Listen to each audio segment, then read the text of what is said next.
Cette semaine à l'émission, on s'est déplacé du côté de Frampton pour l'inauguration du chemin de Saint-Rémy. Isabelle Leclerc nous parle de piqûres d'insectes. Benoît Carrier-Clich nous présente un système de sécurité. On a rencontré Valérie Larose, agente de développement rural du CLD de la Nouvelle-Beauce. Elle nous parle du service à la ruralité. Bienvenue à Action Magazine.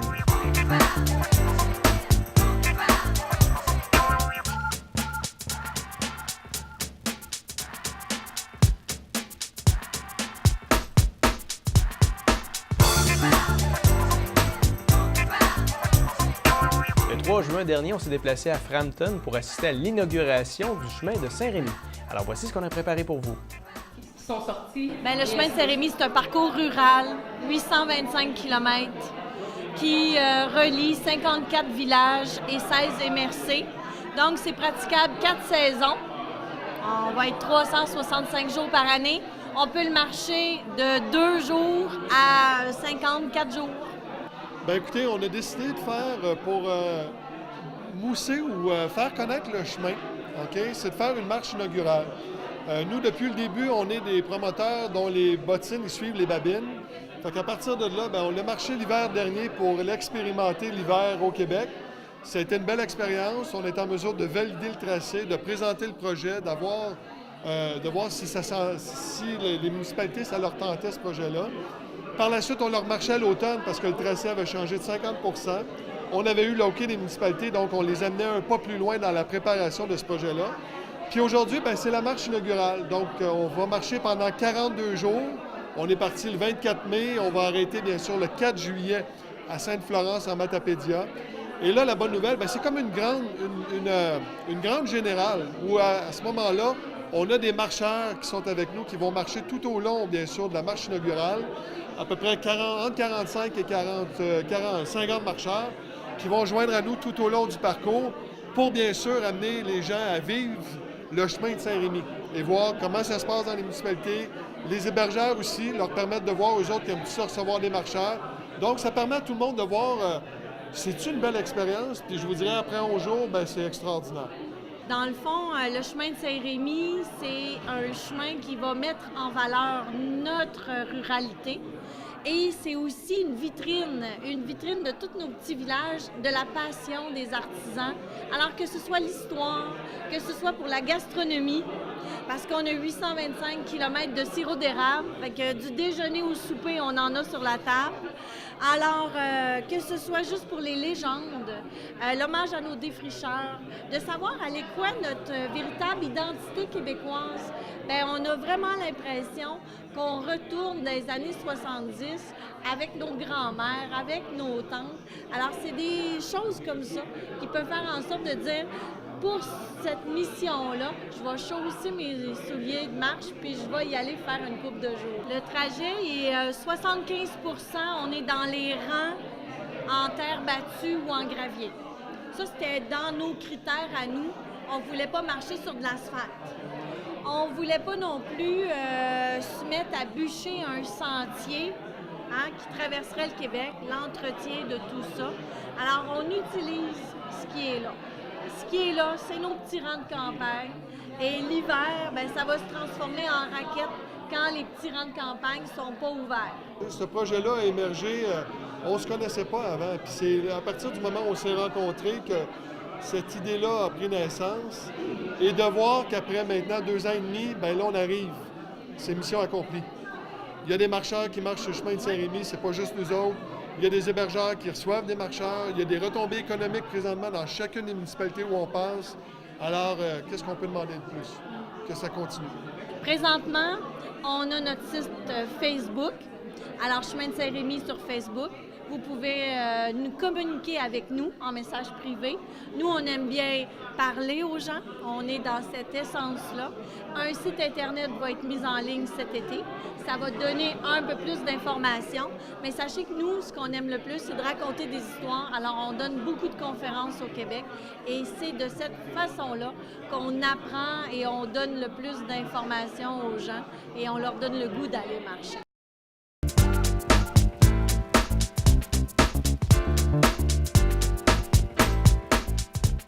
Vous avez sûrement remarqué que les insectes sont sortis, surtout les petits maringouins, les petits tannants. Bien, pour nous en parler, Isabelle Leclerc est là. Tu as des solutions pour nous.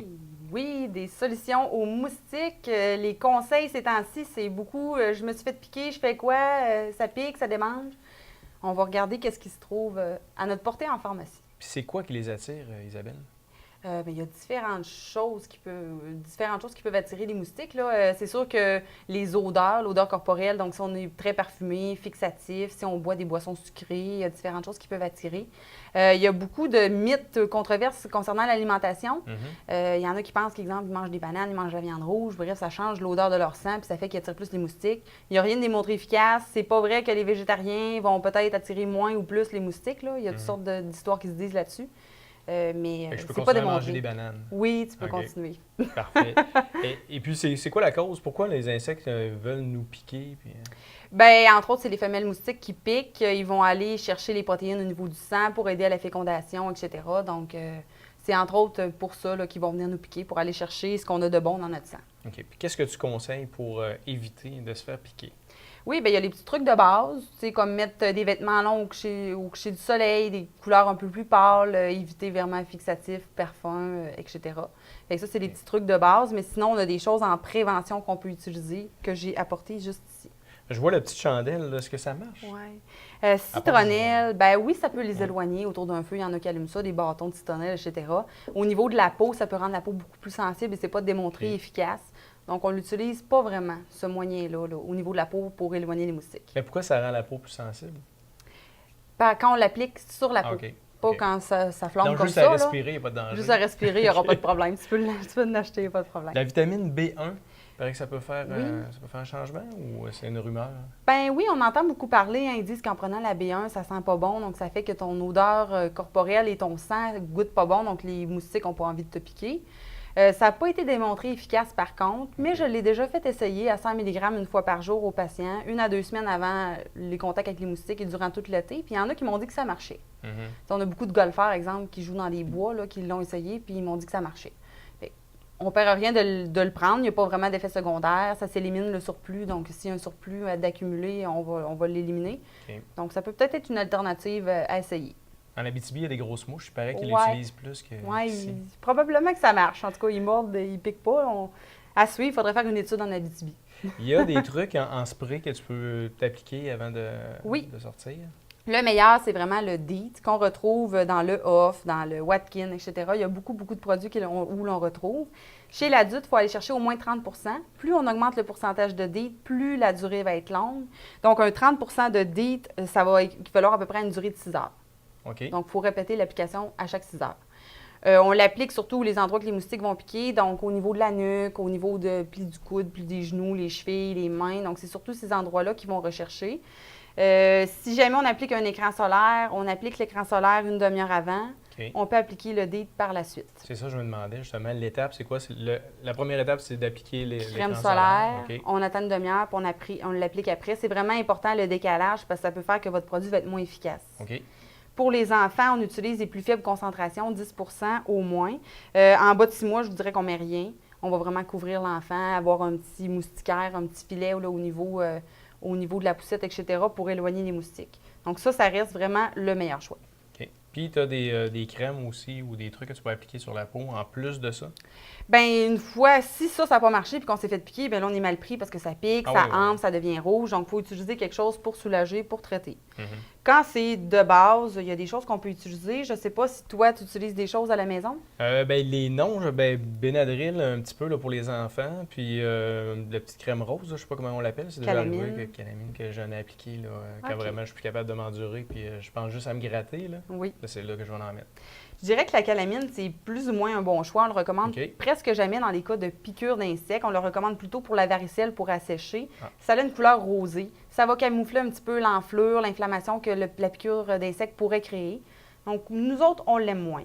Il y en a beaucoup qui utilisent le Benadryl. Oui, ça peut être un bon choix, mais ça peut être allergène. Donc, ça peut créer des petites réactions allergiques sur la peau. Si vous l'utilisez déjà et que ça fonctionne, on y va avec ça. Sinon, notre meilleur choix pour nous, c'est l'hydrocortisone. Donc, la petite crème de cortisone qui va apaiser rapidement les démangeaisons, l'inflammation.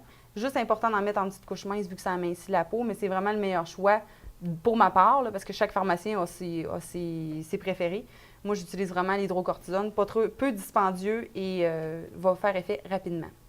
Parfait. Donc, on a des choses aussi plus naturelles là, pour les gens qui sont un peu moins médicaments. Puis on a même l'Afterbite. L'Afterbite, dans le fond, il n'y a pas grand-chose là-dedans. C'est de la petite vache. OK. Et la petite vache, souvent, on dit prenez un bain de petite vache si vous avez des démangeaisons. Fait que c'est un petit tube qu'on applique comme la petite vache au niveau de notre peau qui diminue les démangeaisons. Il y en a qui l'utilisent, ça fonctionne bien, mais encore là, c'est la cortisone que je préfère. Parfait. Dernier truc que tu as à proposer aussi en terminant? Bien, ça peut être plus intense, une piqûre de moustique. Hein, ça ne fait pas juste un petit rebond qui pique. Là. Ça peut devenir très rouge, très enflé, faire une grosse réaction. Il y en a qui ont des problèmes avec ça, même que ça peut se rendre jusqu'à l'épipène. Okay. Il y a des gens qui sont allergiques beaucoup aux abeilles ou guêpes, etc. Si ça devient trop gros, qu'on ne contrôle pas avec les crèmes, on va y aller par la bouche. Le meilleur choix reste le Benadryl, donc en liquide ou en comprimé pour les adultes. Ça endort, par contre, c'est le seul inconvénient et ça se prend 4 fois par jour. Donc, chez des gens qui doivent travailler dans la journée et qui ont quand même une grosse réaction, on va y aller plutôt vers Réactine, qui est 1 fois par jour. Parfait. Bien, merci beaucoup, Isabelle. Ça me fait plaisir. La chronique Votre pharmacien de famille est une présentation du Uniprix Leclerc et Coulombe de Sainte-Marie. Avec moi, Benoît Carrier-Clich du Centre Hi-Fi. Bonjour, Benoît. Salut Sylvain. Tu nous parles de quoi cette semaine? J'ai apporté pour vous des caméras de surveillance, un système que Panasonic ont développé depuis la dernière année, qui ont mis présentement depuis le dernier mois sur les tablettes des magasins. C'est un petit système, j'appelle domestique, pour la surveillance. J'ai apporté ici deux produits. Le premier produit, c'est un petit ensemble avec 2 caméras extérieures qui peut servir aussi d'intérieur, avec un petit hub qu'on appelle, c'est un système central qui peut gérer jusqu'à 4 caméras, des détecteurs de mouvement, des détecteurs d'intrusion de porte. Il peut avoir aussi des détecteurs de mouvement. C'est vraiment bien conçu. Là. Génial. Puis est-ce que c'est abordable? Parce que souvent, les systèmes de sécurité comme ça, c'est assez coûteux. C'est quand même assez abordable parce que si on regarde le petit ensemble de base, on parle à peu près de 300 $. Ça représente quoi en réalité? C'est que c'est les 2 caméras avec le petit hub central. On est capable d'en rajouter. Mais si on compare présentement sur le marché les technologies qui existent, c'est beaucoup plus cher aussi. Là. Est-ce qu'on est obligé d'avoir une connexion Wi-Fi ou se connecter à Internet? Pour avoir accès à voir un petit peu à l'extérieur de la maison, parce que ces types de produits-là sont vraiment destinés aux gens qui voyagent un petit peu, qui veulent avoir un œil sur la maison. C'est sûr que le réseau sans fil et Internet est primordial pour avoir accès à cette information-là. Là. Okay. Est-ce que ça peut être autonome complètement? Mettons, quelqu'un veut installer ça dans sa cabane à sucre, mais il n'a pas accès à un réseau Wi-Fi ou une connexion Internet, qui peut l'utiliser peut-être avec une connexion cellulaire? Oui, on peut l'utiliser de cette façon-là parce que c'est pas à toutes les maisons, à tous les chalets qu'on a accès à avoir de l'Internet. C'est qu'aujourd'hui, il existe de l'Internet par les réseaux cellulaires qu'on peut avoir accès et la configuration est vraiment simple parce que il y a quelques années, les développeurs qui installaient des caméras de surveillance, il fallait avoir beaucoup de technologies, beaucoup d'apprentissage aussi pour déverrouiller certains ports dans les routeurs. C'était pas pour tout le monde, mais aujourd'hui, avec ces types d'appareils-là, en 3 étapes, c'est fait. On synchronise la caméra au petit hub, on synchronise ça au réseau sans fil et c'est tout. Et à partir d'un cellulaire ou d'une tablette, on a accès à toute l'information. Et il y a un enregistreur intégré directement à l'intérieur de l'appareil qui peut enregistrer jusqu'à 1 semaine et ça va réécraser automatiquement lorsqu'on a 1 semaine complète de fait. Et aussi, il peut y avoir des systèmes de détection de mouvement dans les caméras. C'est-à-dire qu'on peut sélectionner une plage où les gens peuvent se déplacer et il y a une alerte qui va s'envoyer directement à notre téléphone. Ça, c'est très intéressant. Et puis, il y a d'autres accessoires aussi que tu peux ajouter. Oui. Tu peux avoir aussi une application qui te permet de recevoir un appel si, justement, il y a une intrusion. Oui, c'est ça. Ce type de produit-là, ici, on voit, il y a un téléphone sans fil, il y a un détecteur de mouvement et un détecteur d'intrusion de porte. C'est que ce type de produit-là est destiné à vraiment un petit peu plus de sécurité à domicile. C'est-à-dire que s'il y a une personne qui rentre dans la maison par infraction, le système va envoyer une alerte par la ligne téléphonique, soit à notre téléphone en disant qu'il y a quelqu'un dans la maison, ou peut envoyer directement une alerte aussi par l'application, parce qu'aujourd'hui, c'est par les téléphones sans fil cellulaires là, que ça se passe. Là. C'est vraiment génial comme produit. Oui, puis c'est abordable. C'est Panasonic qui ont leur propre technologie. C'est pas une technologie Wi-Fi qui va se entre les produits. C'est une technologie qu'on appelle DEX6. C'est une nouvelle génération que Panasonic ont développée depuis à peu près 4-5 ans dans leur téléphone sans fil, qui permet d'avoir jusqu'à 3 fois la portée des appareils Wi-Fi conventionnels qu'on connaît. Ce qui fait que si vous avez une caméra que vous voulez mettre sur le garage à l'extérieur de la maison, vous pouvez aller jusqu'à 300 pieds sans trop de problème pour avoir accès à votre information. Est-ce que c'est une technologie qui est évolutive aussi? C'est exemple, il y a des nouveaux produits qui sortent. Est-ce qu'on va pouvoir les intégrer dans ce système-là? Oui, Panasonic, présentement, qu'est-ce qu'ils font? Ils ont 3 ensembles. Ici, j'en apportais 2. Puis, ils veulent développer jusqu'à l'année prochaine, jusqu'à une 50aine d'appareils qui vont pouvoir se greffer directement au système existant.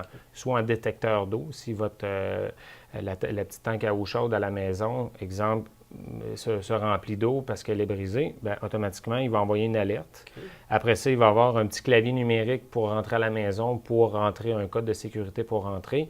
Il va avoir aussi un porte-clés qui va désarmer à distance l'entrée à la maison.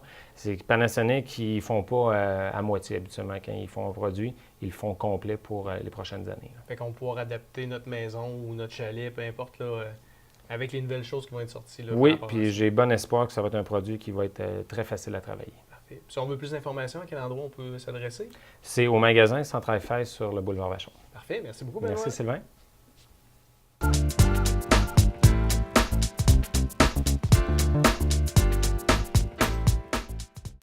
Le CLD de la Nouvelle-Beauce est la porte d'entrée des entrepreneurs qui y trouvent un réseau d'expertise solide ancré sur la connaissance du terrain pour les accompagner dans leurs projets d'affaires. Les services de première ligne offerts par le CLD regroupent le service aux entreprises, la promotion et le développement touristique, le service à la ruralité ainsi que l'offre de plusieurs activités d'animation économique qui servent de tribune au CLD pour mettre l'emphase sur des thèmes qui sont au cœur de la réalité de nos promoteurs. L'équipe du CLD de la Nouvelle-Beauce vous rappelle qu'elle est là pour vous accompagner vers l'avenir et plus loin encore. De façon générale, vous trouverez au CLD les 4 types de services suivants: d'information, de référence, d'accompagnement technique et financier et de formation. On a rencontré Valérie Larose, agente de développement rural du CLD de la Nouvelle-Beauce. Le service de la ruralité, en fait, c'est pour accompagner les acteurs du développement local. Quand on parle d'acteurs de développement local, on peut penser à des bénévoles, des citoyens, des travailleurs, des organismes, des élus. Donc, en fait, tout le monde qui travaille dans le développement de leur communauté, de leur milieu. Ça fait que mon rôle, c'est de les accompagner dans la réalisation de leurs actions, la planification. Si on pense au niveau du développement économique, le CLD travaille en développement économique, donc on veut créer des entreprises, les faire croître. Bien, ça prend un bassin de main-d'œuvre d'abord, ça prend des consommateurs. Ce qui fait que moi, je travaille en parallèle et je travaille pour le développement aussi, mais le développement des communautés, du milieu. On pense qu'il y a 20-30 ans, les gens cherchaient un emploi. Aujourd'hui, les gens veulent un milieu de vie, ils veulent un endroit qui soit agréable de vivre. Le premier mandat, c'est la mobilisation et la concertation du milieu. Donc, quand on veut qu'un projet fonctionne, que ça aille bien, il faut que les gens soient mobilisés, se concertent autour du projet. Donc, notre rôle, c'est de favoriser les réseaux, mettre les gens en lien, faire en sorte que les gens se connaissent, travaillent ensemble. On peut le faire aussi par des outils, par des exemples de ce qui se fait ailleurs. Donc, on amène soit des documents, on peut amener des méthodes, des processus pour trouver les leaders dans le milieu, faire en sorte que la mobilisation fonctionne. Donc, c'est un défi, mais c'est un défi important à relever. Quand tout le monde avance dans la même direction, bien, en fait, on va plus loin, on va plus vite et on réussit à optimiser l'ensemble des ressources. Le deuxième mandat, c'est l'accompagnement et le soutien technique. Donc, ça peut prendre différentes formes. C'est toujours en lien avec les besoins qu'on identifie chez le promoteur. Je vais vous donner un exemple précis sur lequel je travaille. C'est le soutien technique en lien avec la politique nationale de la ruralité. Qu'est-ce que c'est la politique nationale de la ruralité? C'est une politique qui a été créée en 2002 puis qui vise à faire en sorte que les milieux ruraux soient attractifs pour venir y vivre, que ce soit intéressant, que ce soit bien d'aller vivre en région. Donc, on veut qu'il y ait des services, qu'il y ait des loisirs, que ce soit agréable de vivre ici. Donc, c'est le but ultime de la politique de la ruralité. Mon rôle là-dedans, c'est en lien avec l'outil principal de la politique de la ruralité qui s'appelle le Pacte rural. Donc, c'est un fonds qui, justement, vient aider les promoteurs à réaliser des projets de développement local. Donc, d'abord, j'informe les promoteurs. Je travaille avec eux à identifier c'est quoi les objectifs. Comment planifier leur projet, le structurer. Donc, s'il y a de l'argent, la recherche de financement à faire, Je les aide à trouver d'autres sources de financement parce que le pacte rural ne peut pas financer l'ensemble d'un projet. Donc, une fois que je les ai outillés, je présente les dossiers à un comité d'analyse et ensuite, je procède au suivi avec les promoteurs. Donc, c'est mon rôle de soutien technique en lien avec la MRC. C'est la MRC qui est responsable du pacte rural. Par contre, le CLD s'occupe du développement. Donc, on travaille avec les promoteurs pour les aider dans leur démarche de développement de projet. En dehors de la politique nationale de la ruralité, on fait également de l'accompagnement et du soutien technique. Autant pour le service à la ruralité, le service aux entreprises, le service touristique, on a toujours une grande démarche qu'on fait. Donc, d'abord, on rencontre le promoteur, on l'écoute, on identifie les besoins. Puis c'est à ce moment-là que le soutien technique peut différer d'une personne à l'autre. Si le besoin est très spécialisé, bien, on va référer la personne. Si c'est de la recherche de financement, on va l'aider à chercher du financement. Des fois, c'est de la recherche d'informations. Donc, vraiment, on s'adapte. Les grandes étapes, on écoute le promoteur, on identifie les besoins, on informe, donc on fait de la recherche d'informations, on l'accompagne. S'il y a besoin de formation, on l'aide à trouver une formation ou on en donne également ici au CLD. Puis finalement, bien, on peut référer quand on n'est pas capable de répondre au questionnement du promoteur. Le troisième mandat, c'est améliorer la connaissance du milieu. Donc, faire en sorte que les gens connaissent bien leur territoire, les ressources qu'il y a, les ressources humaines, financières, physiques. C'est certain que, comme je le disais tout à l'heure, ça se fait à travers les autres mandats. Donc, on informe à travers le soutien technique, on informe quand on fait de la mobilisation, de la concertation, où on favorise la mobilisation. Donc, ça se fait à travers les mandats existants. Ça peut aussi se faire à travers des projets de développement. Donc, je vous donne encore une fois un exemple précis. Présentement, le CLD travaille avec 5 municipalités du territoire sur un projet qui s'appelle le Chemin de Saint-Rémy. Le Chemin de Saint-Rémy, c'est un parcours de marche de longue durée de 800 km, traverse 54 municipalités au Québec et on en a 5 en Nouvelle-Beauce. Donc, on travaille avec eux. Puis, ce qu'on se rend compte, c'est que ce projet-là va permettre, entre autres, de mieux faire connaître les ressources physiques de notre territoire. Parce qu'on se rend compte qu'en marchant le territoire, on ne voit pas la même chose qu'en voiture.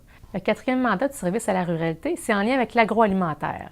Principalement, c'est de promouvoir les produits locaux, donc les produits agroalimentaires locaux, par différents moyens. Donc, par des activités promotionnelles, souvent en collaboration avec d'autres organismes, entre autres avec des organismes de Chaudière-Appalaches. Donc, on fait la promotion des produits de la Nouvelle-Beauce et de Chaudière-Appalaches.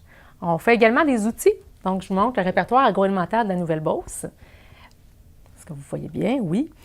C'est un répertoire qu'on a fait en 2013. Puis, en fait, avant de promouvoir, il faut connaître qu'est-ce qu'on a sur notre territoire. Donc, à l'intérieur, on a tous les types de produits qu'il y a sur notre territoire qu'on peut acheter. Donc, on retrouve également le répertoire agroalimentaire en version web sur le site du CLD, cldnb.com. Donc, vous pouvez avoir accès aux produits de la Nouvelle-Beauce, les connaître, et la version web est mise à jour régulièrement.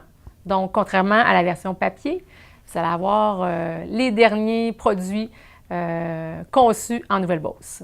Le message à retenir, si vous avez un projet de développement local, d'entreprise, venez nous voir au CLD. Si on ne peut pas vous aider, on va trouver quelqu'un qui va pouvoir vous aider. Le plan de développement local de la municipalité de Saint-Eustache, ça a été pensé, en fait, à la base avec le directeur général de la municipalité, Mathieu Genet, et moi-même. On avait l'idée, on avait l'envie, en fait, de développer et d'embellir notre municipalité à différents endroits. Puis, l'idée était de, dans toutes ces belles idées de grandeur-là, on voulait être certain que la population, c'est une vision qu'ils pouvaient avoir également. Tu sais, qu'il n'y avait pas juste nous autres dans le bureau qui voyaient ça de la sorte. Alors là, on s'est dit, bon, OK, comment qu'on fait pour consulter notre population, mais en même temps de garder des idées, des orientations qui sont quand même bien encadrées. Et c'est là que j'ai pensé appeler au CLD Valérie Larose, qui est l'agente de développement rural au CLD. Puis elle m'a dit, là, Mélanie, ce que tu veux faire, c'est un plan de développement local. Alors, c'est de là qu'est partie l'idée de faire un plan de développement local et la démarche qui a été amorcée là, officiellement en janvier 2014 ici à Saint-Elzéar. Puis après ça, bien, c'est une longue démarche en fait qui a été faite. On a dû former un comité de citoyens. Nous, on appelait ça un échantillonnage. Donc, on a été chercher environ en fait 10 citoyens de la municipalité dans différentes strates de la population. C'est-à-dire qu'il y avait des personnes âgées, il y avait des parents de jeunes familles, des parents d'adolescents, il y avait des entrepreneurs, il y avait des professeurs d'école. Donc, on a vraiment été des nouveaux arrivants également. On a essayé d'aller chercher vraiment là, un large échantillonnage à travers les 10 citoyens. Évidemment, il y avait aussi un conseiller municipal qui était sur place, le directeur général, puis moi qui étais également dans le comité. Et là, bien, à partir de ça, on a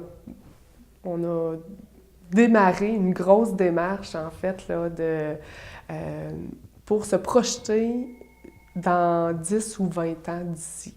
À savoir, qu'est-ce qu'on veut que la municipalité soit dans 10 ans, dans 20 ans, dans un avenir moyennement rapproché ou plus éloigné aussi. Là. Comment on souhaite notre Saint-Elzéar.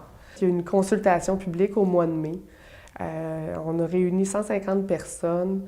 Ça a été un gros travail. Les citoyens qui étaient autour de la table se sont beaucoup impliqués. Valérie, au CLD, nous a donné un gros coup de main pour les inscriptions, pour mettre ça sur pied, une grosse journée comme ça. Puis les 150 citoyens qui sont venus ont pu donner leur point de vue, ont pu écouter aussi le travail qui avait été fait en amont, justement pour préparer cette consultation-là, qui avait été fait avec le comité de travail, nous, qu'on appelait, là. En fait, on a des petits projets qui ont été réalisés. Moi, c'est des petits coups de cœur que j'ai, en fait. La notion de la sécurité est arrivée, là, c'est un point très fort qui est arrivé chez nous là, lors de la consultation publique. Les gens trouvaient important que ce soit sécuritaire, plus sécuritaire, dans nos rues, dans nos lieux publics, puis tout ça. Donc, il y a un comité de sécurité qui a été formé. Et déjà, ce comité-là a travaillé sur l'élaboration d'un nouveau plan de circulation dans la cour d'école, tout près d'ici. Alors, le projet pilote s'est fait le 29 avril, si je ne me trompe pas. Tous les parents ont été informés. Puis là, bon, on a une zone débarcadère qui a été mise sur pied, puis des one-way, là, donc pour que la circulation dans la cour d'école soit plus sécuritaire. Et ça fonctionne très bien déjà. Ensuite, on a un comité d'embellissement qui a été fait. On l'appelle le comité Action Sensibilisation écologique. Et lui a fait une corvée de nettoyage le 9 mai dernier sur les routes et les rangs du village. Donc, on a été nettoyer les fossés, puis tout ça. Donc, maintenant, on peut se promener, puis on ne voit plus de déchets. Ça, c'est des petites actions qui ont été faites. Et là, maintenant, on est la priorité numéro 1 qui a été ressortie lors de la consultation publique. Ça concernait le réaménagement du secteur de l'OTJ, donc notre terrain des loisirs. La population était d'accord pour dire qu'il y a une revitalisation à faire dans ce secteur-là. Donc, il y a un comité qui a été formé, un comité ad hoc qui a travaillé sur c'est quoi nos besoins sur ce lieu-là. Et là, bien, c'est en cours. Alors, on a un plan qui est fait, on a un bâtiment qui va être rénové, revitalisé aussi très prochainement. Fait que ça, c'est 3 exemples d'actions qui ont été faites puis qui sont concrets et que c'est vrai qu'ils vont être réalisables. Au niveau de la sécurité, il y a des stops qui ont été ajoutés, puis tout ça. Ça fait que c'est le plan de développement local permet à notre population de dire « OK, ils ont fait ça parce qu'ils ont consulté notre population, puis on le sait que c'est important chez nous. » Donc, on a un argumentaire, si on veut, là, lorsqu'on voit un nouveau projet émerger chez nous, on sait un petit peu de où il peut provenir, ce projet-là.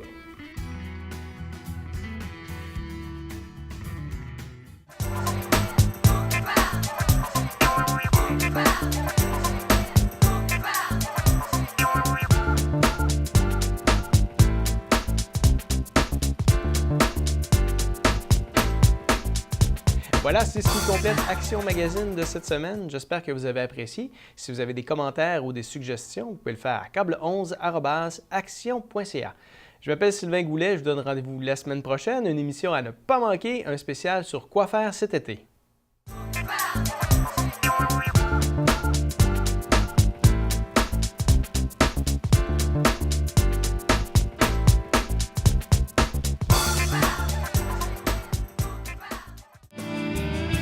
Les embellissements à la chaudière. De tout pour votre espace extérieur avec notre vaste gamme de produits. Faites-le vous-même ou confiez-le à nos spécialistes. aménagement paysager, architecture de paysage, cours à béton, pépinière. Pour plus de renseignements, embellissementlachaudière.com ou appelez-nous au 418 387 27 21.